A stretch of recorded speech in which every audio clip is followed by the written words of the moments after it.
Hello everyone, welcome to the channel the Phidias academy. आप सभी का यूट्यूब चैनल, आपके एजुकेशन चैनल पे बहुत बहुत स्वागत है। मैं कपिल संडीला आपका बहुत बहुत स्वागत करता हूँ। A very good morning to all of you. और उम्मीद करता हूँ कि जो आपके अंदर एनर्जी है, जो आपकी शक्ति है, उसको आप एक फोकस के साथ जो है उसको यूटिलाइज कर रहे हैं, ऑप्टिमम पोटेंशियल के साथ अपनी पढ़ाई को आगे बढ़ा रहे हैं। आराधन का उत्तर दृढ़ आराधन से दे रहे हैं, मेहनत का उत्तर कंपटीशन का उत्तर कंपटीशन में मेहनत करके दे रहे हैं और अपने आप को जो है साबित करेंगे और सक्सेसफुल होंगे। डेली पढ़िए, डेली आगे बढ़िए। ओकेजनल पढ़ेंगे तो ओकेजनल ही सक्सेस मिलेगी, डेली पढ़ेंगे तो श्योर सक्सेस मिलेगी। आज हम पढ़ने वाले हैं एक दूसरा टॉपिक हम ईवीएस का।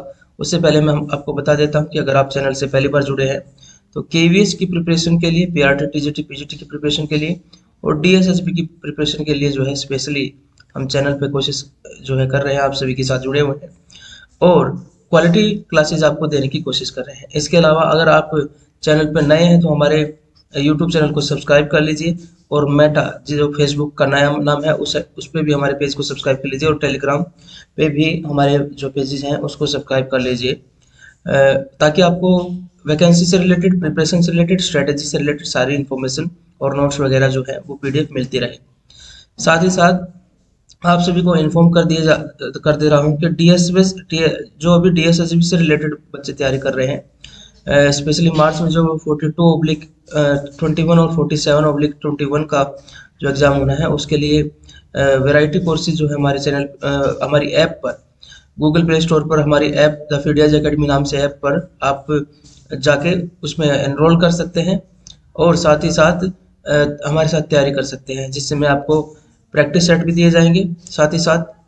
और इसके साथ साथ साइकोलॉजी से रिलेटेड जो स्पेशल बैच चलाया गया है, जो कि टारगेट बैच 1 महीने का है, जो रिवीजन करवाएगा आपको, ताकि इन जॉब्स के लिए आप इजीली तैयारी कर सकें। बाकी जो प्राइमरी वैकेंसी आने वाली है जुलाई में, और जुलाई में जो उनका एग्जाम सितंबर में होने वाला है उसके लिए भी सेपरेट कोर्स लगाए हुए हैं। फर्स्ट पार्ट टीजीटी पीजीटी के लिए भी कोर्स अवेलेबल है, आप वहां पर जाकर उसमें एनरोल कर सकते हैं। पीआरटी के लिए तो फुल कोर्स है। और इसके अलावा अगर आप नर्सिंग की तैयारी कर रहे हैं डीएसएसबी में, तो नर्सिंग के लिए भी वहाँ पर क्लासेस अवेलेबल है, तो आप जो है क्वालिटी क्लासेस के साथ वहाँ पर जुड़ सकते हैं। डेमो क्लासेस वहाँ पर अवेलेबल है, आप डेमो क्लासेस में जाकर लगभग 12-13 क्लासेस जो है डेमो क्लासेस वहाँ अवेलेबल है, आप जाकर देख सकते हैं। अगर वो अच्छी लगती है तभी आप ज्वाइन करेंगे, ठीक है। और साथ ही साथ आपको कुछ मॉक टेस्ट जो है वहाँ पर दिए जाएंगे। कुछ टेस्ट आपको पहले से ही दिए जा रहे हैं, कुछ टेस्टों की फ्रीक्वेंसी बढ़ाई जाएगी, तो आप सभी वहाँ पर जाकर जुड़ सकते हैं। केवीएस की जो तैयारी है, केवीएस का बस इसलिए थोड़ा डिले है कि वैकेंसी अगर अनाउंस हो जाती है तो हमें पता है कि वैकेंसी अनाउंस होने के बाद हमें कम से कम 4 से 5 महीने का टाइम मिलेगा, तो इसीलिए सिलेबस पे थोड़ा सा मंथन चल रहा है। फिर भी हम ये यकीन करके चल रहे हैं कि शायद सिलेबस ना बदले, क्योंकि तो एनसीईआरटी बदली है, तो एनसीईआरटी नहीं बदली है तो इसलिए टॉपिक तो वही रहेंगे जो कि एग्जाम में आते हैं। और वैसे भी केवीएस ने जो टॉपिक छाटे हैं वो हर एग्जाम में आते ही हैं, ठीक है। तो हम यही सोच के चल रहे हैं कि जो सिलेबस तो ना बदले, लेकिन पैटर्न हो सकता है थोड़ा बहुत बदल जाए, मतलब उनका वेटेज जो है सेक्शंस का वो थोड़ा बहुत ऊपर नीचे हो जाए। क्योंकि जैसे डीएसएसबी में साइकोलॉजी और एजुकेशन टेक्नोलॉजी 200 में से 100 की आती है, लेकिन वहाँ पर बहुत कम की आती है, तो ये चीज़ें वैरायटी आ सकती है, इसलिए हम थोड़ा सा हाथ को रोके हुए हैं। लेकिन जल्दी ही जनरल पार्ट पे काम कर देंगे, जनरल पार्ट पहले लेके आएंगे और अपडेटेड ईवीएस और साइंस जो है वो आ जाएगी साथ ही साथ। चलिए शुरू करते हैं आज की क्लास। आपको ये इन्फॉर्मेशन देनी जरूरी थी जो नए बच्चे जुड़ गए हैं, बाकी पुराने बच्चे तो हमसे पहले से जुड़े हुए हैं।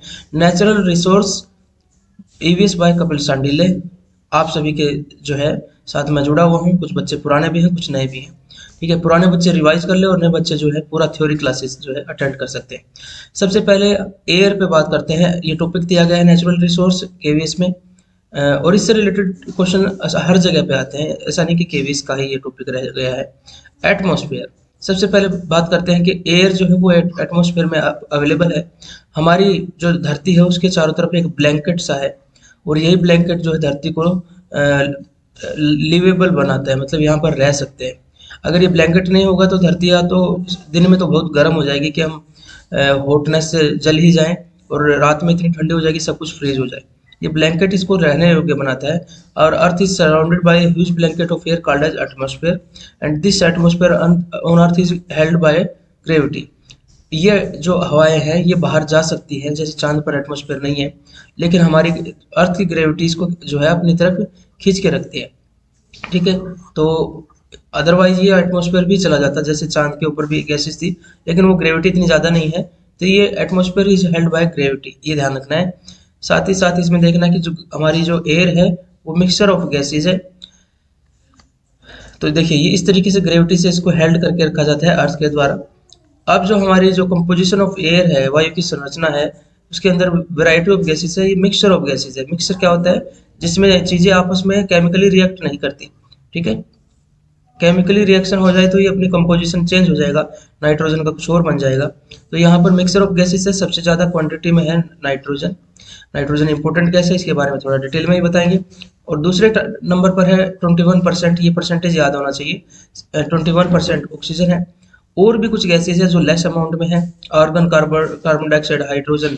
लेकिन आर्गन तीसरे नंबर पर 0.93%, कार्बन डाइऑक्साइड जो है 0.03% और बाकी बचे हुए गैसेज जो रह गई, हाइड्रोजन, हीलियम, बेसिक गैसेज है, वो सारी 0.04% है। टोटल 100 हो गया जोड़ के देखें तो ये सबसे इंपॉर्टेंट है। सभी का कंपोजिशन पता होना चाहिए, इन चारों का तो पता ही होना चाहिए, बाकी का नहीं पूछता है। अब बात करते हैं कंपोजिशन ऑफ एयर। उसी के अंदर कुछ और गैसेज भी रह गई थी। हीलियम बहुत हल्की गैस होती है। ओजोन बहुत इंपॉर्टेंट गैस है, हमको बचाती है सूर्य की जो अल्ट्रावायलेट रेडिएशन है उनसे बचाती है। कहाँ पर है ये भी बात करेंगे। एंड हाइड्रोजन, ये लेस क्वांटिटीज में है। Tiny dust particle and water vapours are also there. ठीक है, एक वाटर वेपर्स भी हमारे एयर के अंदर होते हैं, ये भी ग्लोबल वार्मिंग गैसेज के रूप में काउंट होते हैं, वाटर वेपर्स भी, ध्यान रखना। तो हीलियम, ओजोन, हाइड्रोजन कम मात्रा में है, हवा में धूल के छोटे छोटे कण भी मौजूद है। तो इस तरीके से मिक्सचर है, एयर गैसेज का मिक्सचर है, और वो गैसेज आपस में रिएक्ट नहीं करती, इसलिए उसको मिक्सचर कहा जाता है। फिर से थोड़ा सा रिमाइंड करवाते हैं कि नाइट्रोजन 78% है, ऑक्सीजन 21% है, तीसरे नंबर पर है आर्गन, और चौथे नंबर पर है कार्बन डाइऑक्साइड, जो कि ग्रीन हाउस गैस है। ठीक है, इसी की वजह से अर्थ जो है वो रहती है गर्म, इसी की वजह से। अदरवाइज अर्थ ठंडी रह जाए। ऑर्गन है एक और gas.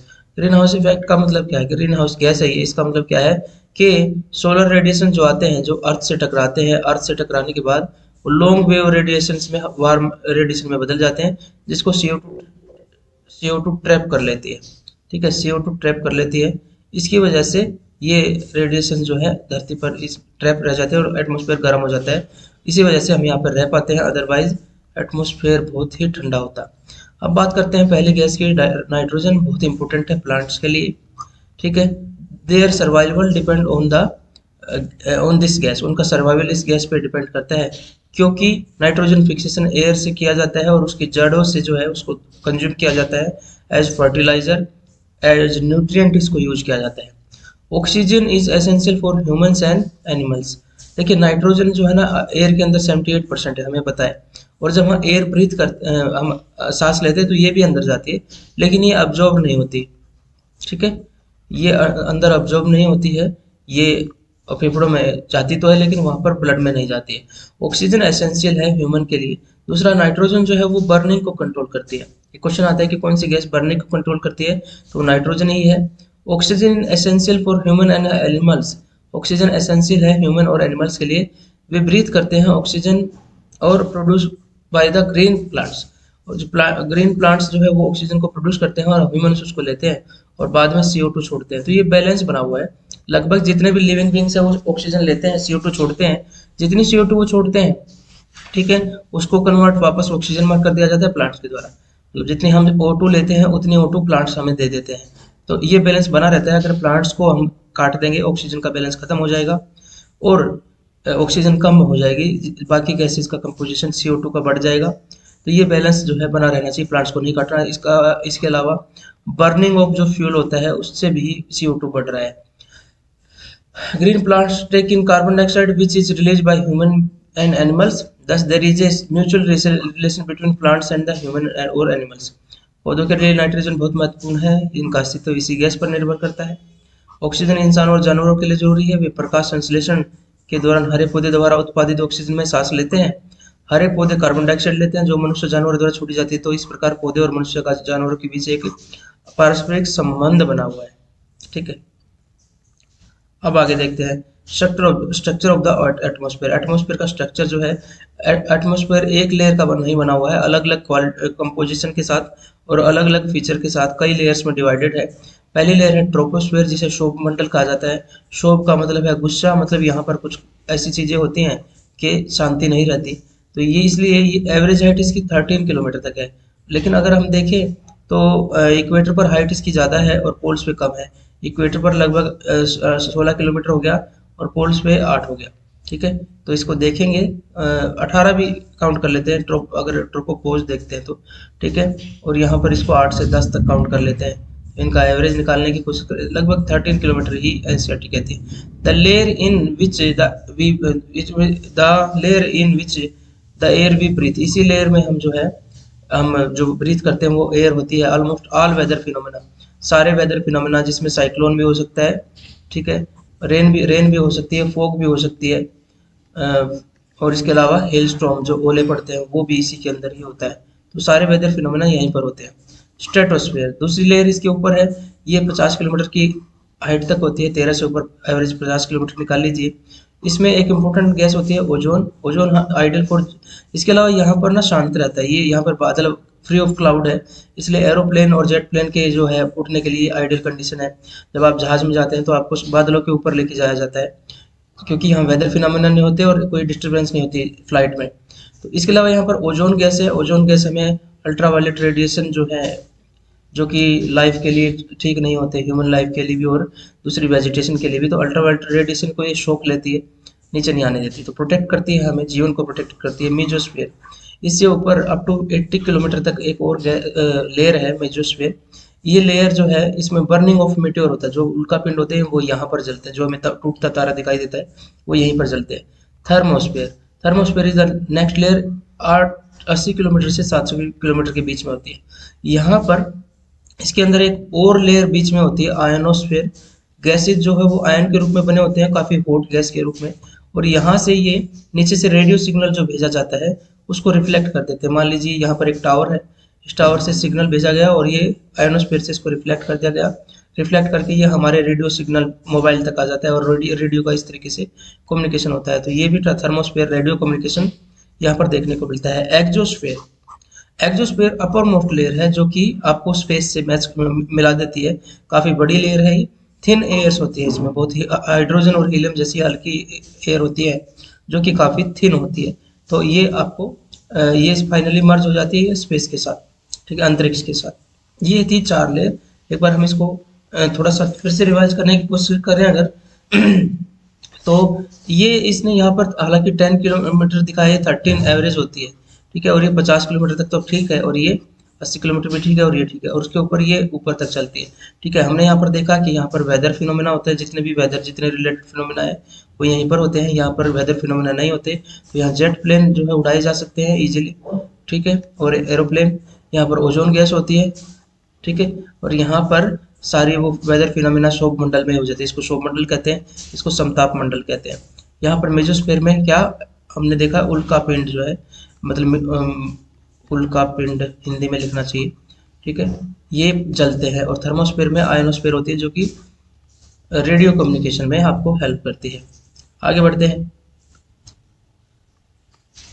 Weather and climate, weather and climate क्या है, इस पे बात करें तो वेदर जो है वो कुछ समय में ही और टू और या डे टू डे जो कंडीशन जो आपके एटमॉस्फेयर की चेंज होती है उसको वेदर कहते हैं। आपको एटमॉस्फेयर में कंडीशन चेंज होती है, टेम्परेचर बढ़ता है, ह्यूमिडिटी बढ़ती है, घटती है, तो ये वेदर को कहा जाता है। कम समय के लिए अगर हम देखें, अगर कम समय के लिए देखें जो आपके एटमॉस्फेयर में कंडीशन चेंज होती है, आपको थोड़ी देर पहले ह्यूमिडिटी फील हो रही है, अब हवा चल पड़ी, अब आपको अच्छा लग रहा है, ठंडी कूल ब्रीज होगी, ये कम टाइम के लिए एटमॉस्फेयर की कंडीशन को वेदर कहते हैं।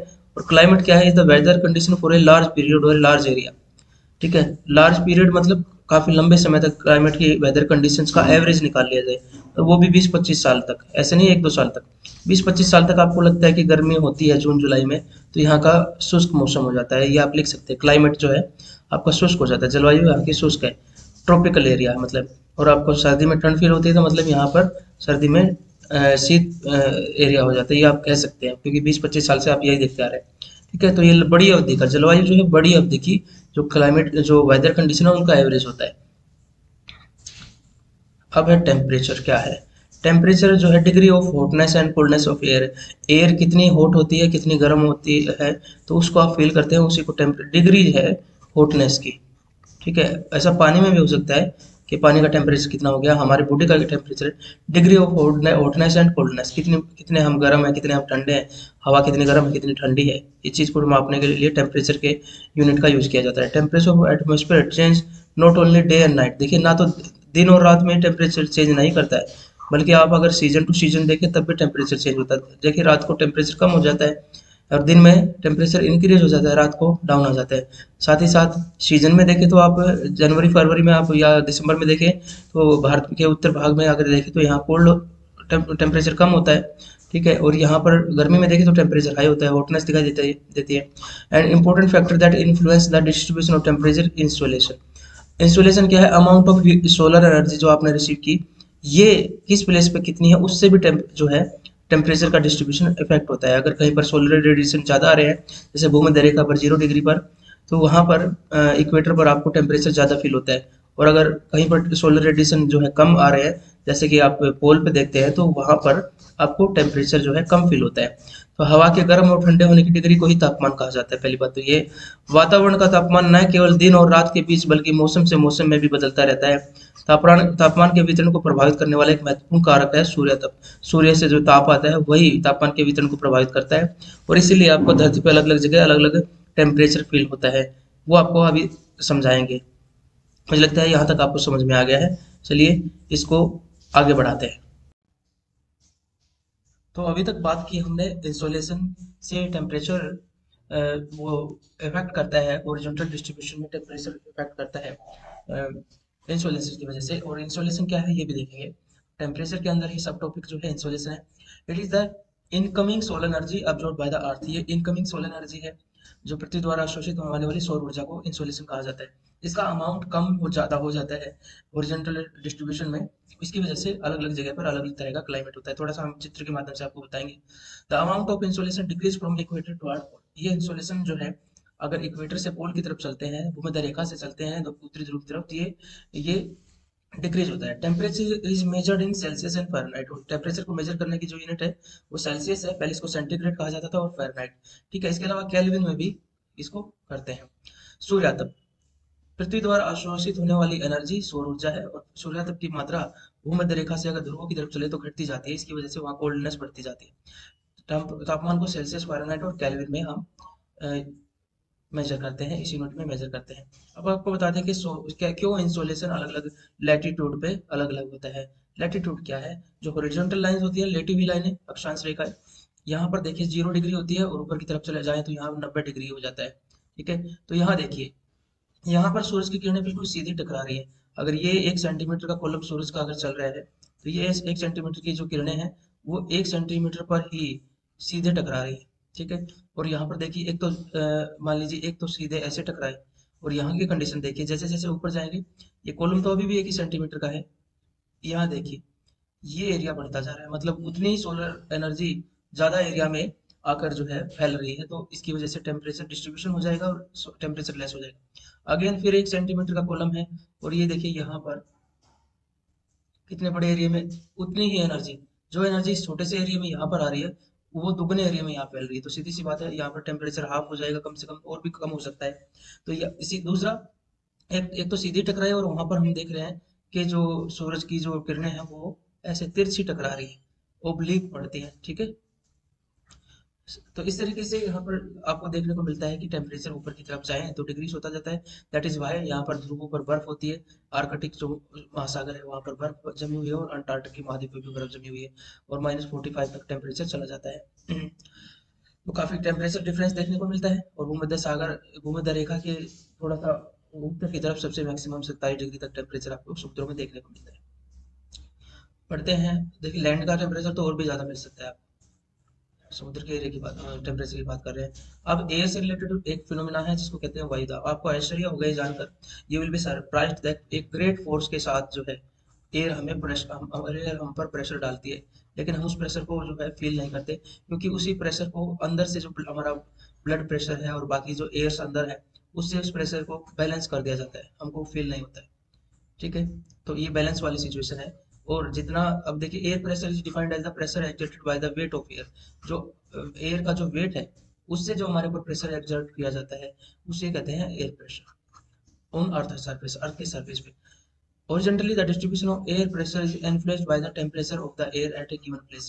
Normally अगर देखा जाए तो horizontally अगर डिस्ट्रीब्यूशन ऑफ एयर प्रेशर देखे, जो अगर इन्फ्लुएंस होता है, वो होता है टेम्परेचर ऑफ द एयर। अगर टेम्परेचर एयर का ज़्यादा है, अगर टेम्परेचर ज़्यादा है तो एयर की हॉटनेस ज़्यादा है, टेम्परेचर इंक्रीज होने से उसका वॉल्यूम इंक्रीज हो जाएगा, एयर ज़्यादा फैलेगी, उसके पार्टिकल्स में एनर्जी आ जाएगी और वो पार्टिकल दूर दूर जाएंगे। पहले इतने से एरिया में थे, अब वो इतने एरिया में फैल जाएंगे, तो लेकिन डेंसिटी तो उसकी घट गई है, वॉल्यूम बढ़ गया है।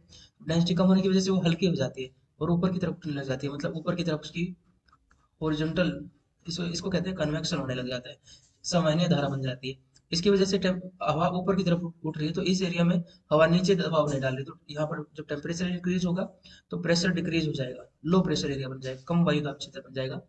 आजू बाजू की हवा उसी एरिया की तरफ भागने लग जाएगी, क्योंकि लो एयर प्रेशर है, और ये हवा आपस में टकराएगी तो ऊपर जाकर फिर ये बादल बन के बारिश होगी। तो जब भी लो प्रेशर का एरिया होगा तो वहां पर क्लाउडी कंडीशन, वेट कंडीशन बन जाएगी। ठीक है, वायु दाब को पृथ्वी की सतह पर हवा के भार के द्वारा लगाए गए दाब के रूप में जाना जाता है। और क्षैतिज रूप से अगर देखें तो वायु दाब का वितरण किस स्थान पर वायु के तापमान से प्रभावित होता है। कैसे होता है वो मैंने आपको समझा दिया। अब बात करते हैं कि अगर दूसरी तरीका देखें तो वर्टिकली देखें, अभी तो हॉरिजॉन्टली देखा था हमने, वर्टिकली देखें तो एयर प्रेशर जो है वो कॉलम ऑफ एयर कितना अवेलेबल है। मान लीजिए यहाँ पर आपके एटमोस्फेयर की लिमिट है, मान लीजिए ट्रोपोस्फेयर है, ठीक है, ट्रोपोस्फेयर 13 किलोमीटर तक होता है, और आप माउंट एवरेस्ट पे बैठे हैं 8,848 किलोमीटर या 8,850 किलोमीटर, नहीं मीटर, इतने मीटर पे बैठे हैं हाईएस्ट चोटी पे, तो आपके ऊपर इतनी ही हवा दबाव डालेगी यहाँ पर, बस इतना इतना हाइट की हवा। ठीक है, लेकिन अगर आप समुद्र के तट पर हैं तो आपके ऊपर कितना बड़ा कॉलम जो है वो दबाव डाल रहा है, तो वेट ऑफ एयर यहाँ पर ज्यादा है तो यहाँ पर प्रेशर आपको ज्यादा फील होगा। ठीक है, इतना बड़ा कॉलम जो है, और आप कहीं थोड़े से ऊंचाई पर प्लेचू पे है तो आपके ऊपर इतना कॉलम होगा, तो समुद्र तल पर एयर प्रेशर ज्यादा होता है। ठीक है, समुद्र तल पर एयर प्रेशर ज्यादा होता है। और भारत में अगर पूछा जाए आपसे कि डेटम लाइन कहाँ पर है, डेटम लाइन कहा जाता है जहाँ से समुद्र का तल मापा जाता है, तो वो चेन्नई में है। ठीक है, चेन्नई से समुद्र का तल मापा जाता है, बाकी जगह से नहीं। तो डेटम लाइन यहाँ पर है, तो मैक्सिमम जो एयर प्रेशर है वो जो बिल्कुल समुद्र तल पे होता है उस पे होगा। थोड़ी ऊंचाई पे जाएंगे, मैदानी एरिया में या प्लेचू पे जाएंगे, तो एयर का कॉलम कम हो गया, इसलिए ज्यादा वेट इस पे एक्सर्ट इसके कंपैरिजन में नहीं हो रहा है, तो यहाँ एयर प्रेशर कम होता है। और पहाड़ों पर और भी प्रेशर कम होता है, इसलिए पहाड़ों पर सांस लेने में दिक्कत हो जाती है। इसके अलावा आपने देखा है कि कश्मीर के लोग हैं, इधर जो पहाड़ों के लोग हैं, उनके चेहरे बड़े रेड रेड से दिखाई देते हैं। जब वहाँ पर ऑक्सीजन कम होती है, एयर कम होता है, तो वहाँ पे ब्लड में नेचुरली आरबीसी बढ़ जाती है, ताकि ज्यादा से ज्यादा ऑक्सीजन को ट्रैप किया जा सके, क्योंकि जीना तो है ही। ये अडेप्टेशन में दिखाई देते हैं, उनके चेहरे लाल दिखाई देते हैं। ठीक है, तो किसी को वहां पर जाते हैं एक दो दिन, उसमें नहीं होता, धीरे धीरे जो है आप वहीं रहते हैं तब ऐसा होता है। तो ओटो को ज्यादा ग्रैस्प करने के लिए आरबीसी ज्यादा चाहिए, हीमोग्लोबिन ज्यादा चाहिए, तो आरबीसी बढ़ जाती है लोगों की। इसके अलावा सांस लेने में दिक्कत तो होती है वहां पर, नो डाउट। आपने इसके अलावा अगर आप कहीं पर जहाज में बैठे हैं तब भी आपके नाक से खून वगैरह निकलने लग जाता है, उसका भी रीजन ये है कि एयर प्रेशर कम हो गया है, और वो जो बैलेंस बना हुआ था आउटर का और इनर का, वो डिस्टर्ब हो गया। यहाँ पर प्रेशर कम हो गया, तो ये ज्यादा प्रेशर में आ गया, तो बाहर खून निकलने लग जाएगा। इधर प्रेशर अब ज्यादा हो गया ना इन कंपेरिजन टू दिस, तो इसलिए ये खून बाहर निकलने लग जाएगा। तो आप क्यों ऐसा होता है, लो एयर प्रेशर की वजह से। वायुदा in area having low temperature air is cold. अगर कहीं पर, अब अपोजिट अपोजिट कंडीशन है, जहाँ पर लो टेम्परेचर होता है, जैसे उत्तरी ध्रुव पे होता है, तो वहां पर एयर कोल्ड होती है। कोल्ड होने की वजह से वो और सिकुड़ हो जाती है, पहले इतने एरिया में थी, अब वो सिकुड़ के इतने एरिया में हो गई है, तो डेंसिटी बढ़ गई है, तो ऐसी एयर हैवी हो जाती है। आपने फ्रिज में देखा होगा, ठंडी हवा नीचे की तरफ आती हुई दिखाई देती है, भाप टाइप की गिरती दिखाई देती है। उसके पीछे रीजन है कि एयर ठंडी है, भारी हो जाती है, डेंसिटी हो जाती है ज्यादा, तो वो नीचे गिरते हुए दिखाई देती है, वजन ज्यादा हो जाता है, हैवी हो जाती है। ऐसी कंडीशन में हवा जब ऊपर ही नहीं उठेगी तो बादल भी नहीं बनेंगे, ऐसे में क्लियर स्काई आपको दिखाई देता है, क्लियर स्काई आपको देखने को मिलता है। Air always move from high pressure area to low pressure. तो एयर अगर विंड के रूप में देखें, एयर अगर चलती है, अगर एयर हॉरिजॉन्टली चलती है तो उसको विंड कहते हैं। अगर एयर ऊपर की तरफ उठती है वर्टिकली तो इसको क्या कहते हैं, करंट, एयर करंट कहते हैं, धाराएं कहते हैं, वायु धारा।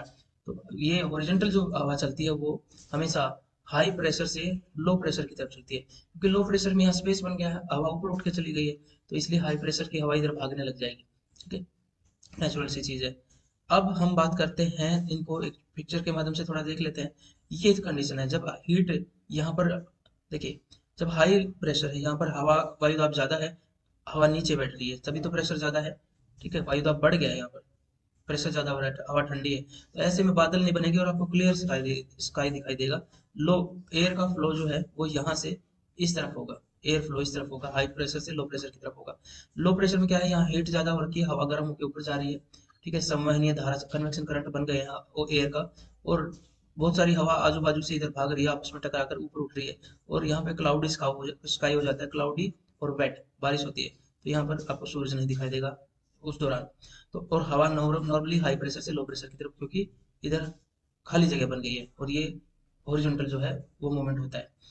अब देखिए, फिर से आपको थोड़ा सा एयर प्रेशर के बारे में बात बताएंगे कि सी लेवल पर यहाँ पर एक स्टेशन है, तो वहां पर एयर प्रेशर देखिए 1008 MB।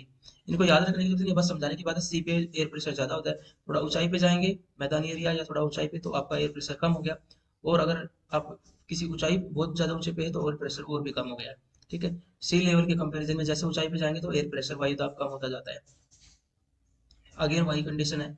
अब each location on the earth is column of air that stretch the top of the atmosphere.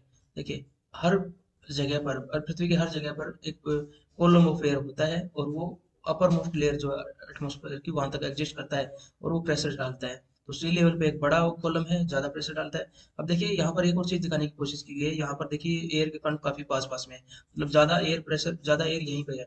ऊपर जाएंगे तो एयर कम भी है, तो आपको वैसे भी ब्रीथिंग में दिक्कत होने वाली है। Air pressure and density are higher at sea level because a taller column of air pushes down, or and air pressure and density are lower at high altitude, because a shorter column of air जो है वो कम छोटा जो pressure डाल रहा है, और उसमें भी एयर थिन रहती जा रही है। तो इस तरीके से ये चीजें आपको समझनी है। अब है विंड। हमने बताया था आपको कि हाई प्रेशर से हवा आपको लो प्रेशर की तरफ चलती है। आप विंड को देख तो नहीं सकते, लेकिन उसको वर्क करते हुए देख सकते हो, जब आप पत्ते हिलते हुए देखते हो। ठीक है, और पत्ते उड़ते हुए देखते हो, मतलब हवा चल रही है। हवा तो आपके कमरे में भी है, पंखा ना चलाया हुआ, अभी बैठे हो आप। ठीक है, वहां पर पंखा नहीं चलाया, लेकिन एयर तो वहां पर भी है। ठीक है, लेकिन विंड क्या है, एयर इन मोशन कहते हैं। Wind can be broadly divided into three type, तीन टाइप की विंड्स हैं, मोटे मोटे तौर पर विभाजित किया जाता है। ठीक है, एक स्थायी पवनें जो हमेशा चलती रहती है, इन्हीं के अंदर पवनें जब अपनी दिशा बदल लेती हैं सीजन के हिसाब से, मौसमी पवनें उनको कहते हैं, जो अपने दिशा बदल लेती है। स्थायी पवनों में आपको ईस्टर्लीज जो पूर्वा पवनें हैं, ईस्टर्लीज एंड वेस्टर्लीज पछुआ पवनें, उनको काउंट किया जाता है। अभी आपको बताएंगे ये क्या होती है। और सीजनल में जो सीजन के हिसाब से अपनी डायरेक्शन बदल दे, जैसे मानसून में होता है, वो सीजनल है, सीजन के हिसाब से। स्थानीय पवनें जो किसी लोकल स्थान पर चलती है, जैसे नॉर्थ वेस्ट इंडिया में एक गर्म हवा चलती है मई जून के महीने में, जिसे कहते हैं लू, इसे कहते हैं लोकल विंड, जो बहुत ज्यादा कम एरिया में लोकली अवेलेबल है। ये दोनों ही पवनें जो हैं, ये मौसमी पवनें और ये स्थानीय पवनें, ये स्थायी पवनों के अंदर चलती है। बात करते हैं प्राइमरी विंड। प्राइमरी विंड कौन सी है, ट्रेड विंड, व्यापारिक पवनें, जो कि परमानेंट विंड भी है ये। ठीक है, परमानेंट विंड्स ये हमेशा धरती पर चलती रहती हैं। ये ट्रेड विंड है। ट्रेड विंड आपको चित्र के माध्यम से मैं आपको यहाँ बताता हूँ, शायद मैंने पहले चित्र नहीं बताया है इस बारे में। 0 डिग्री से लेकर 23.5 डिग्री नॉर्थ और 23.5 डिग्री साउथ, इनके बीच में आपने देखा है फेरेल्स का ला आपने देखा होगा। आपने देखा कि एयर हमेशा हाई प्रेशर से लो प्रेशर की तरफ चलती है, यहाँ टेम्परेचर ज्यादा है, इसकी वजह से हवा ऊपर उठती है, और ऊपर उठने की वजह से यहाँ एयर प्रेशर कम हो जाता है, इसकी तरफ दूसरी तरफ से हवाएं आती है, ये हवा ऐसे बैठ जाती है नीचे की तरफ 30 से 35 डिग्री के बीच में। तो यहाँ पर आपको एयर प्रेशर कम फील होता है, तो यहाँ से हवा भागी भागी इस तरफ आती है। ठीक है, तो ये पवनें सीधे नहीं चलती। अगर आप नॉर्थ में है तो ये पवनें पवनें अपने राइट की तरफ मुड़ जाती है, और अगर साउथ में है तो ये पवनें अपने लेफ्ट की तरफ मुड़ जाती है। तो इन पवनों को कहते हैं ट्रेड विंड, क्योंकि ये व्यापारिक पवनें व्यापार में हेल्प करती थी, इसलिए इनका नाम व्यापारिक पवनें कर दिया। इन विंड में अब अगर जहाज लेके चलते थे तो फ्यूल कम लगता था और जल्दी पहुंच जाते थे, इसलिए इनको ट्रेड विंड कहा जाता है। ट्रेड विंड हमेशा चलती रहती है। सिमिलरली ऊपर की तरफ देखेंगे तो आपको यहाँ पर लो प्रेशर एरिया दिखाई देगा 66 डिग्री के आसपास, और यहाँ हाई प्रेशर है क्योंकि ठंड ज्यादा है, तो हाई प्रेशर से हवा इधर आ रही है। सिमिलरली यहाँ पर जो हवा बैठी है वो इधर जा रही है, तो ये हवा ऊपर की तरफ उठेगी तो लो प्रेशर एरिया हो गया। तो अब लो प्रेशर एरिया हो गया तो यहाँ से हवा चलेगी। फिर से मैंने कहा नॉर्थ में हवाएं राइट की तरफ मुड़ती है, और यहाँ पर 66 डिग्री देखेंगे तो नॉर्थ में हवाएं अपने लेफ्ट की तरफ मुड़ती है, तो ये पछुआ पवनें होगी, पश्चिम दिशा की तरफ जाती हुई पवनें दिखाई देगी। ठीक है, तो ये पवनें परमानेंट है, जो धरती पर चलती रहती है। कभी विंड्स का टॉपिक लेके आएंगे, अब तो मैं एनसीईआरटी बेस्ड करवा रहा हूँ, तो उसमें इसको अच्छे से समझाएंगे। एक इस पे अकेले पे एक लेक्चर लग जाएगा। मॉइस्चर, एयर का एक फिनोमेना है कि वो मॉइस्चर कैरी करती है, ठीक है। वाष्प जो है ह्यूमिडिटी उसकी इसकी वजह से बन जाती है। मॉइस्चर क्या है, when water evaporates from land and other water bodies it become water vapour. जब लैंड पे पानी इकट्ठा हो रखा है या किसी वाटर बॉडी में, वहां से ये इवेपोरेट हो जाता है, वाष्प बन जाता है, तो ये वाटर वेपर बन जाता है। Moisture in the air at any time is called as humidity. तो ये मॉइस्चर जो एयर के अंदर है उसको ह्यूमिडिटी कहते हैं। ह्यूमिडिटी जो है वो बदलती रहती है, अगर गर्मी के मौसम में देखें तो ह्यूमिडिटी लेस होती है, और बारिश के मौसम में देखें तो बहुत ज्यादा होती है। When the water vapour rises it start cooling. जब वाटर वेपर्स जो है ऊपर की तरफ जाते हैं, ऊपर में, तो ऊपर टेम्परेचर कम है, धरती के पास टेम्परेचर ज्यादा है। आप सभी जानते हैं टेम्परेचर जो हमारा एटमोस्फेयर है वो नीचे की तरफ से गर्म होता है। ध्यान रखना, ऊपर से सोलर रेडिएशन आते हैं और इससे टकराते हैं, यहाँ से जो रेडिएशन निकलते हैं, इंफ्रारेड रेडिएशन लॉन्ग वेवलेंथ वाले, उससे हमारा एटमोस्फेयर गर्म होता है। तो इसकी वजह से नीचे गर्मी ज्यादा होती है और उधर टेम्परेचर कम होता है, ठीक है। तो वाटर वेपर जो है कंडेंस हो जाते हैं, जैसे जैसे वो ऊपर की तरफ जाते हैं तो कंडेंस होंगे, क्योंकि टेम्परेचर लो है यहाँ पर, उनका कंडेंसेशन हो जाता है, इसकी वजह से ड्रॉपलेट ऑफ वाटर बन जाते हैं। ये ड्रॉपलेट ऑफ वाटर जो है घूमते रहते हैं, लेकिन जब ये आपस में मिलके बहुत ज्यादा इनका कंडेंसेशन हो जाता है और वो आपस में मिक्स होते हैं और इनका साइज बढ़ जाता है, तो ये ग्रेविटी के अगेंस्ट जो है हवा में नहीं रह पाते। तो ये जो वर्षा होती है वो ग्रेविटी के हिसाब से होती है। फिर ये ग्रेविटी को जो है अपोज नहीं कर पाते, वजन ज्यादा होने की वजह से नीचे की तरफ गिरते हैं और बारिश होती है, प्रेसिपिटेशन होता है, ठीक है, बूंदों का निर्माण होता है। When these droplets of water become too heavy to float in air, they come down as precipitation. Precipitation भी कई तरीके से हो सकता है, रेन के रूप में हो जाता है, पहाड़ों में स्नो के रूप में हो जाता है, कहीं पर आपको जो है हेल स्टॉर्म ओले के रूप में भी दिखाई देता है, ठीक है। फॉगिंग भी हो जाती है कभी कभी। Precipitation is the falling of moisture in the form of rain fall, snow, fog and slit and hell storm, ठीक है। ओले के रूप में नमी का गिरना, हिमपात के रूप में या कोहरे के रूप में, इसे प्रेसिपिटेशन कहा जाता है। प्रेसिपिटेशन का एक टाइप है, ध्यान रखना। अब बात करते हैं, clouds are masses of water droplet. जो क्लाउड्स बनते हैं कंडेंसेशन की प्रोसेस से बनते हैं, ठीक है।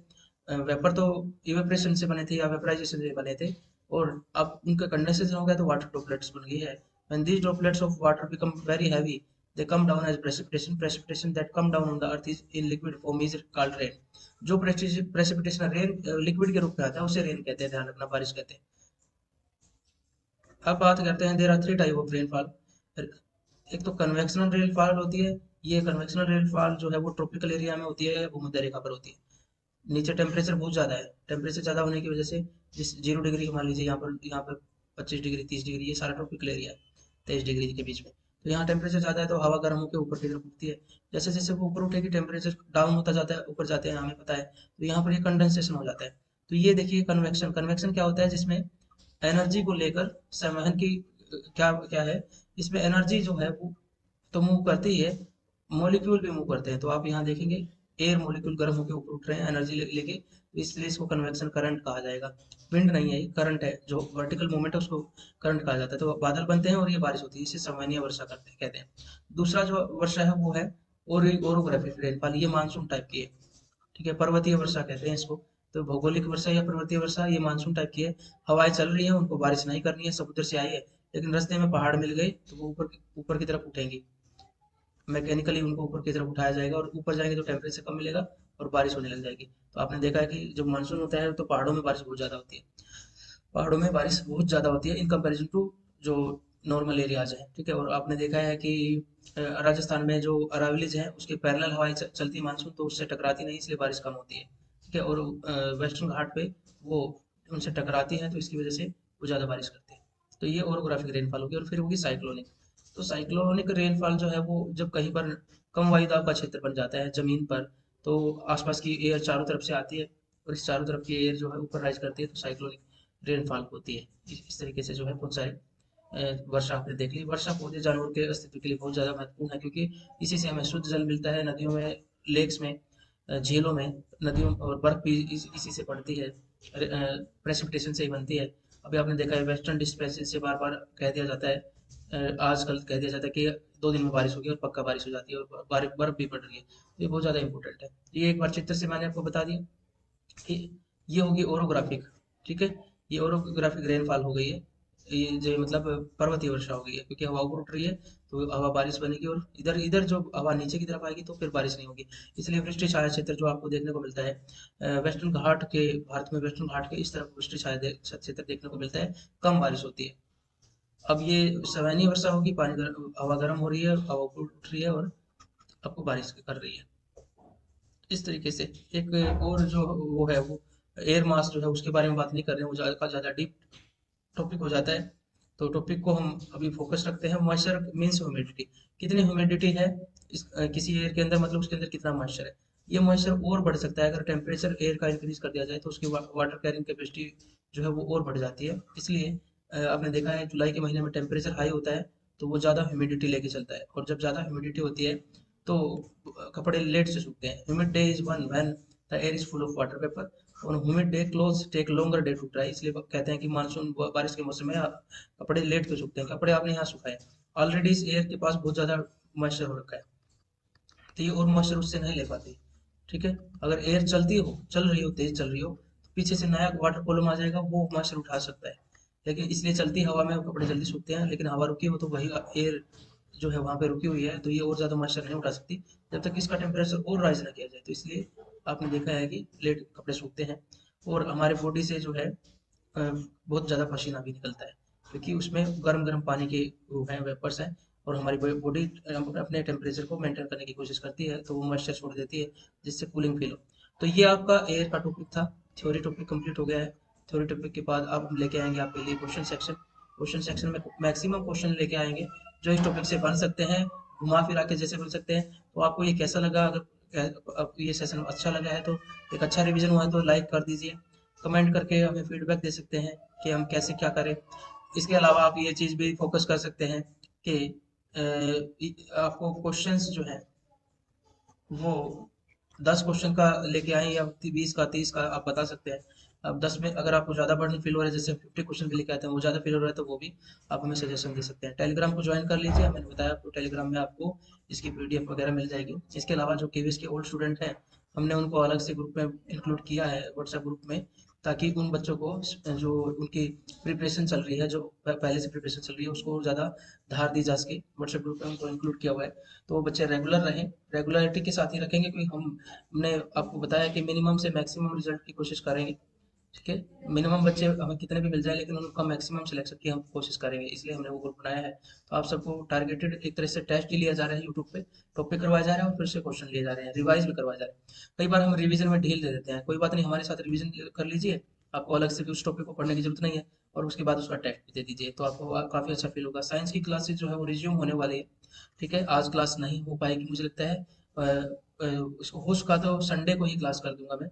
लेकिन साइंस की क्लास जो है, पहले हम पेपर एनालिसिस की क्लास बनाएंगे, उसके 20 क्वेश्चन कहाँ से आए थे और कितना डीप आए थे और किस टॉपिक से आए थे, वो सब चीज़ आपको बताने वाले हैं।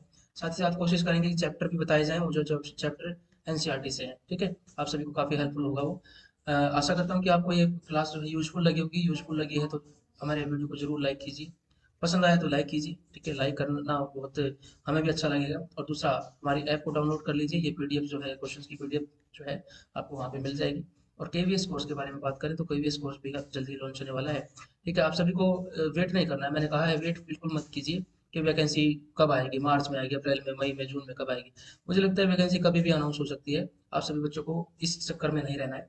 वो अलग अलग लोगों के अलग अलग टारगेट है, मार्च में उनको क्या करवाना है, अप्रैल में, वो अपने हिसाब से चल रहे हैं। आप देखिए कि आपको वैकेंसी एक ही बार मिल रही है। ठीक है, यूट्यूब पे जो भी पढ़ा रहा है, मैं पढ़ा रहा हूँ, कोई भी पढ़ा रहा है, उनको तो केवीएस की वैकेंसी बहुत बार मिल रही है। ठीक है, तो लेकिन आपको वैकेंसी देखिए 4 साल में एक पहली बार मिलने वाली है। इससे आइडिया लगाइए, और जितनी भी वैकेंसी टीचर्स की निकलती है उन सब में अप्लाई कीजिए। जब आपका जो जिसमें आपको करना है वो आपकी मर्जी रह जाएगी। अपने आप को 4 4 5 5 साल तक वेट मत करवाइए, तैयारी कीजिए, इसी तैयारी में आपका सिलेक्शन हो जाएगा। थोड़ा सा ध्यान और जो है 2 4 दिन एक्स्ट्रा थोड़ा सा धार देने की जरूरत है। लोकल जो डीएसएसबी की आपकी स्टेट की वैकेंसी है उसमें थोड़ी सी कोशिश एक्स्ट्रा करने की जरूरत होती है, लेकिन आपकी 90% जो तैयारी है 95% वही रहती है। मिलते हैं, हम आपको कहीं पर भी डिस्ट्रैक्ट नहीं करना चाहते कि भाई हाँ बस मैं बस डीएसएसबी की ही तैयारी करवाऊंगा, मैं शपथ लेता हूँ, ऐसा नहीं है। हम केवीएस की भी करवा रहे हैं। ठीक है, हमने सीटेट की भी करवाई है और बच्चों को उसके फायदा मिला है। ठीक है, तो हम इसलिए बच्चों के रास्ते ना रोक के बच्चों को दिशाएं देने की हमारा प्रयास है। और ना ही हम आपको अपने से बांधने के रखना चाहते हैं कि बस भाई इसी के लिए जुड़िए या इसी के लिए जुड़िए। आप सब चीज़ों के लिए जुड़िए और आपको वैरायटी बहुत सारे रास्ते दिखाने की कोशिश है। मिलते हैं नए वीडियो के साथ, अपना ध्यान रखिए। जय हिंद, जय भारत। आपका दिन शुभ हो। खूब मेहनत कीजिए। जितनी ज़्यादा मेहनत हो सकती है उतनी मेहनत कीजिए।